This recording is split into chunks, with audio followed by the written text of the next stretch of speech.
Gahar is going to come up behind, and we're going to bring Bill and everybody up. The reason why I chose Gahar right now, he's got to leave, and he's doing a lot of work on behalf of one of the death row inmates that we work with quite a bit, Imam Hassan. Okay, special working with the Lucasville Defense Committee. Let me just say this. Myself being once and still is a political prisoner, we have to raise the bar because I'm a Panther, and if I'm choose or not choosing to be captured by this government, it's automatic people gonna look at me as a political prisoner. We must raise the level that the average black man and black woman that go to prison are political prisoners based upon it is the politicians that have taken the jobs. It's the politicians that have foreclosed on their home. It's the politicians that make decisions that the school should be around. It's the politicians that make the decision what boundary you live in. You are a political prisoner regardless you recognize it or not. You are in prison based upon political decisions. Right. You just don't have to be a Mukmir. You just don't have to be a Imam Jamil Al-Amin. Just based upon that the condition in America that have been set up by the corrupted politicians make you a political prisoner. The Honorable Marcus Messiah Garvey taught us that poverty is a crime. Miseducation is a crime. No shelter is a crime. No clothes and food is a crime. So because you have to deal with certain elements in order for you to feed your family, you are doing it based upon corrupted politicians. Troy Davis was a political prisoner. And it was the politician who had the power to make decisions for this man like today. But it was the politician that said, no, this man must die. And I say this again. Our brothers and sisters that are incarcerated in the prison have used the prisons in many cases as a baby in a mother's womb. Right. A baby in a mother's wombs are in the womb for development and for growth. Many of the brothers and sisters who have went to prison with one mind end up with another mind. Come on. And they cannot allow that mind to come out on the streets. Right. You understand what I'm saying? He went in with one mind and developed another mind. So they say they must kill him because they do not want, as my brother was saying earlier, that when they went into the institution, they went into the institution as punishment and used the institution for higher learning. That's right, that's right. And they cannot allow these brothers and sisters to get back on the streets because they got a story to tell. Right. So let's say this, that right now, any brothers and sisters on death row and any brothers and sisters in the community that on death row, that we have to understand this. Today, when they kill one of us, they kill all of us. And we have to feel that way. Troy is you and I. Mukmil is you and I. Brothers and sisters that are incarcerated in the institution are you and I. And I'll tell you something. Sometimes people die, and from that death or that transformation, the people is resurrected.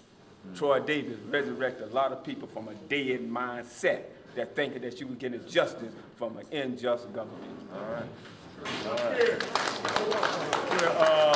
We got one more, but two more. I know you were a part of that coalition, right? We'll come up and say a few words. And make sure that, I know we're moving fast. We're down up here.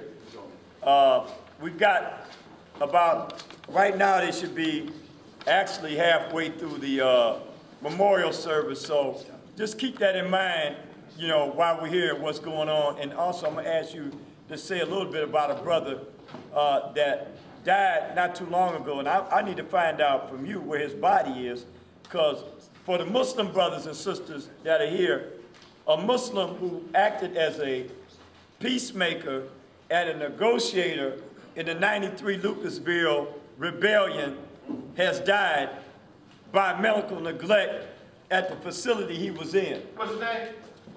His name is, he was convicted as James Bell, and he became Abdul Nuhaymin Nuruddin.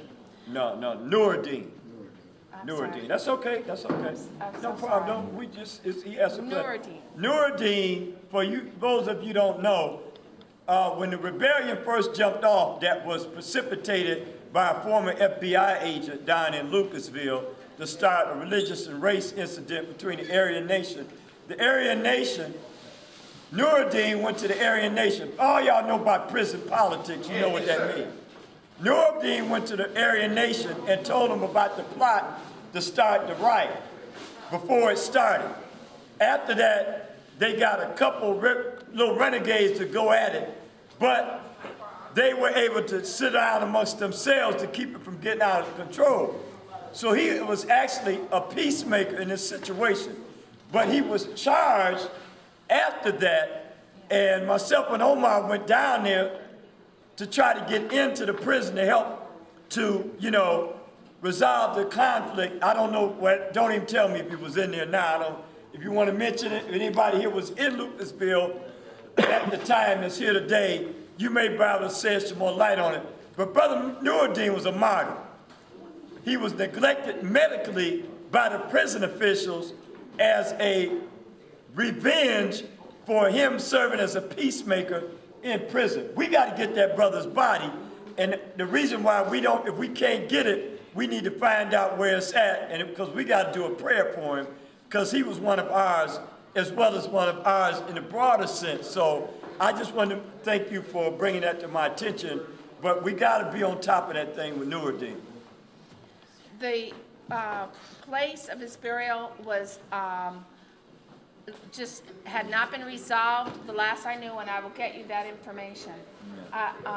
Amir Samad brought up a very important point about the execution of Troy Davis, which is that it is directly connected to Mumia and our campaign to stop the execution of Mumia. The overwhelming evidence of the innocence of Troy Davis, they went against that so that they could do the same thing with Mumia. And there are others who are right in line for execution, and believe me, the Lucasville Uprising prisoners will be among them, whose execution they will take forward so that they can execute our brilliant journalist brother, Mumia Abu-Jamal. So that being said, I want us to all unite, as people have said, to stop this attack that is taking out our most brilliant young men. And I want to remember Troy Davis in the spirit of his encouragement to all of us to continue the struggle. Thank you very much. All right, thank you. All right. We got a couple more brothers. Where's Bill? Oh, okay. Brother Bill Swain has always been on the front line. If you don't know him, you wouldn't know him. He's also a college professor. He's a humble brother, but he's always on the front line of organizing, not only for death penalty, but everything that's going on that relates to injustice and oppression in the city. And we're always glad to stand shoulder to shoulder with our brother in the struggle, Brother Bill. Yeah, I want to make this fairly brief, but look, it seems to me, one, Troy Davis fought to the end for his innocence and for people to look for the truth, which the system would never do and never does. Now, what it did do, I think, it raised deep questions among millions of people about the legitimacy of an illegitimate system, a system that targets black people every day. If these youth don't have a case, they'll lay a case on them. The 2.5 million people in prison, mostly black and brown. So I think that's one point. And the growing protests here and around the world really lit up for many people deep in their souls that there's something wrong with the system, when actually even politicians, former FBI heads said they shouldn't do it. They went ahead and did it. And I think it's a clear message that they want to put out, that for people of color especially, we will lock you down and we will kill you, because they do not want what happened in the 60s to happen again. And that's part of what's really going on. Right. That's why are they going after black and brown youth so much? For what? For just standing around. Because of that. Our hearts ache in the wake of the state murder of Troy Davis, and this system must be made to pay a political price for this horrendous crime against Troy Davis, his family, his friends, and the masses of people as a whole. The struggle must continue to vindicate Troy Davis and should increasingly be part of the larger struggle against the death penalty, mass incarceration, against police terror, all of which should be taken to the streets in a major way in the days leading up to and on October 22nd, the National Day of Protest against police brutality, repression, and the criminalization of a generation. All this must be part of a movement we are building for revolution to get rid of this whole illegitimate system and bring into a whole new state power. People, things don't have to be this way. We don't have to have a system that killed Troy Davis. Our Constitution of the New Socialist Republic in North America, put out by the Revolutionary Communist Party, includes a detailed plan for a new socialist society and socialist judicial system, a future truly worth fighting for. Through revolution, the people can bring into being a whole new state power where the laws and judicial system are actually about getting to the truth of things and delivering justice, where the different branches of the government serve the goal of emancipating all of humanity, getting to a world free of oppression and exploitation. And that's it. I'm glad to be here and on with the struggle for revolution. All right, brother. Okay. All right. We call another brother up now. As you see here, this is the reconnection of the coalitions that we had when we dealt with a lot of stuff that we had to deal with in the 80s. And for those of you who don't understand the historical significance of this, you're a part of history right now today. There's been things that have caused us to not be as close as we've been. There are scientific, professional provocateurs who've been engaged in trying to divide us from one another. Some of us had to spend time to deal with the madness and the genocide within our own ranks, so we couldn't be as involved in the political things because we had to go get these young going to be the soldiers in the future to stop turning AK-40s and 7s and MAC-10s and 9s and Glocks on each other. But regardless of that, now you see what's together here. This is the baddest coalition in the greater Cleveland area right here. It's the most religiously diverse, the most ethnically diverse, the most politically diverse, that still has operational and functional unity. Nobody got a badder coalition than this. And one of the brothers I'm gonna bring in now was one of the founders of that. He was the follower of a brother who we know as Stokely Carmichael, also Kwame Ture, one of the first brothers to put the fist up that said Black Power. A combination of Kwame Ture and Imam Jamil Al-Amin, formerly known as Rap Brown, set all this stuff in motion in the United States, in the dirty South, down in Alabama, the original Black Panther Party members. So I want you to know what we're doing is God ordained.